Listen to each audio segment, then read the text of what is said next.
Hi, everybody. It's Cody at Cody's Reading Time. I'm back with another story out of Viking Tales, the stories from Scandinavia. And this one is called Harald is King. I hope you enjoy. Here we go. Now, when Harald was 10 years old, his father, King Halfdan, died. An old book that tells about Harald says that then he was the biggest of all men, the strongest, and the fairest to look upon. That about a boy 10 years old, but boys grew fast in those days, for they were out of doors all the time, running, swimming, leaping on skis, and hunting in the forest, all that makes big, manly boys. So, now King Halfdan was dead and buried, and Harald was to be the king. But first he must drink his father's funeral ale.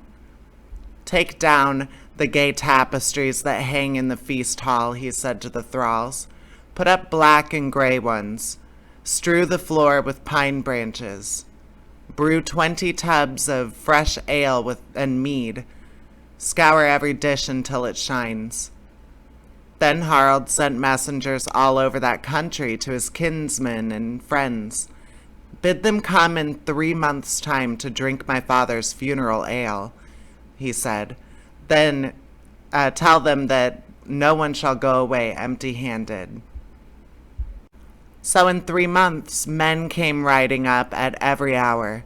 Some came in boats, but many had ridden far through mountains, swimming rivers, for there were few roads or bridges in Norway. On account of that hard ride, no women came to the feast. At 9 o'clock in the night, the feast began. The men came walking in at the west end of the hall. The great bonfires down the middle of the room were flashing light on everything. The clean smell of the wood smoke and of the pine branches on the floor was pleasant to the guests. Down each side of the hall stretched long, backless benches with room for 300 men. In the middle of each side rose the high seat, a great carved chair on a platform. All along behind the benches were the black and gray draperies. Here hung the shields of the guests, for every man, when he was given his place, turned and hung his shield behind him, and set his tall spear by it.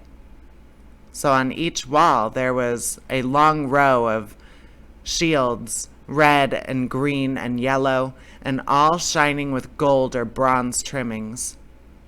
And higher up there was another row of gleaming spear points. Above the hall the rafters were carved with gaily painted dragons seemed to be crawling across, or eagles seemed to be swooping down. The guests walked in laughing and talking with their big voices so that the rafters rang.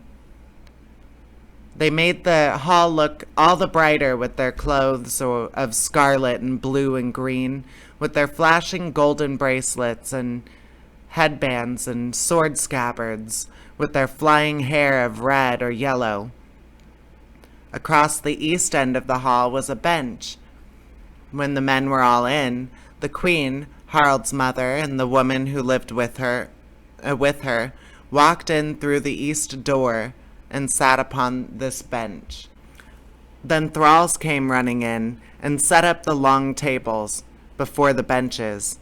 Other thralls ran in with large steaming kettles of meat. They put big pieces of this meat into platters of wood and set it before the men. They had a few dishes of silver. These they put before the guests at the middle of the tables, for the great people sat here, near the high seats. When the meat came, the talking stopped, for Norsemen ate only twice a day, and these men had long rides and were hungry. 3 or 4 persons ate from one platter and drank from the same big bowl of milk. They had no forks, so ate from their fingers, and threw the bones under the table among the pine branches. Sometimes they took knives from their belts to cut the meat. When the guests sat back satisfied, Harald called to the thralls, "Carry out the tables." So they did, and brought in 2 great tubs of mead and set one at each end of the hall. Then the queen stood up and called some of her women. They went to the mead tubs. They took the horns. When the thralls had filled them and carried them to the men with some merry word, perhaps one woman said as she handed to a man his horn, "This horn has no feet to be set down upon. You must drink it at one draught." Perhaps another said, "Mead loves a merry face." The women were beautiful moving about the hall. The queen wore a trailing dress of blue velvet with long, flowing sleeves. She had a short apron of striped Arabian silk with gold fringe along the bottom. From her shoulder hung a long trail of scarlet wool embroidered in gold. White linen covered her head. Her long yellow hair was pulled around at the sides and over her breast and was fastened under the belt of her apron. As she walked, her train made a pleasant rustle among the pine branches. She was tall and straight and strong. Some of her younger women wore no linen in their heads and had their white arms bare with bracelets shining on them. They too were tall and strong. All the time men were calling across the fire to one another, asking news or telling jokes and laughing. An old man, Harald's uncle, sat in the high seat on the north side. That was the place of honor. But the high seat on the south side was empty, for that was the king's seat. Harald sat on the steps before it. The feast went merrily until long after midnight. Then the thralls took some of the guests to the guest house to sleep, and some to the beds around the sides of the feast hall. But some men lay down on the benches and drew their cloaks over themselves. On the next night there was another feast. Still, Harald sat on the step before the high seat, but then the tables were gone and the horns were going around. He stood up and raised high a horn of ale and said loudly, "This horn of memory I drink in place of my father, Halfdan, son of Gudrod, who sits now in Valhalla, and I vow that I will grind my father's foes under my heel." Then he drank the ale and sat down in the king's high seat, while all the men stood up and raised their horns and shouted, "King Harald!" And some shouted, "That was a brave vow." And Harald's uncle called out, "A health to King Harald." And they all drank it. Then a man stood up and said, "Hear my song of King Halfdan." For this man was a skald. "Yes, the song," shouted the men, and Harald nodded his head. So the skald took down his great harp from the wall behind him and went and stood before Harald. The bottom of the harp rested on the floor, but the top reached as high as the skald's shoulders. The brass frames shone in the light. The strings were some of gold and some of silver. The man struck them with his hand and sang of King Halfdan, of his battles, of his strong arm and good sword, of his death, and of how men loved him. When he had finished, King Harald took a bracelet from his arm and gave it to him, saying, "Take this as thanks for your good song."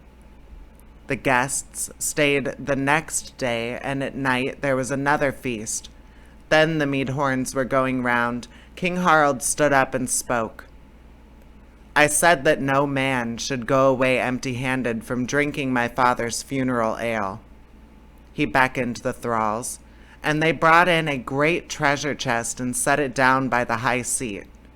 King Harald opened it and took out rich gifts, capes and sword belts and beautiful cloth and bracelets and gold pins. These he set about the hall and gave something to every man. The guests wondered at the richness of his gifts. "This young king has an open hand," they said, "and deep treasure chests." After breakfast the next morning, the guests went around and stood by their horses ready to go. But before they mounted, thralls brought a horn of mead to each man. That was called the stirrup horn, because after they drank it, the men put their feet into the stirrups and sprang upon their horses and started. King Harald and his people rode a little way with them. All men said that that was the richest funeral feast that was ever held. And that's the end of that story. I hope you enjoyed it, and please subscribe. I upload new stories every single day, so there's always going to be something new to listen to. All right, take care, everybody. Bye-bye.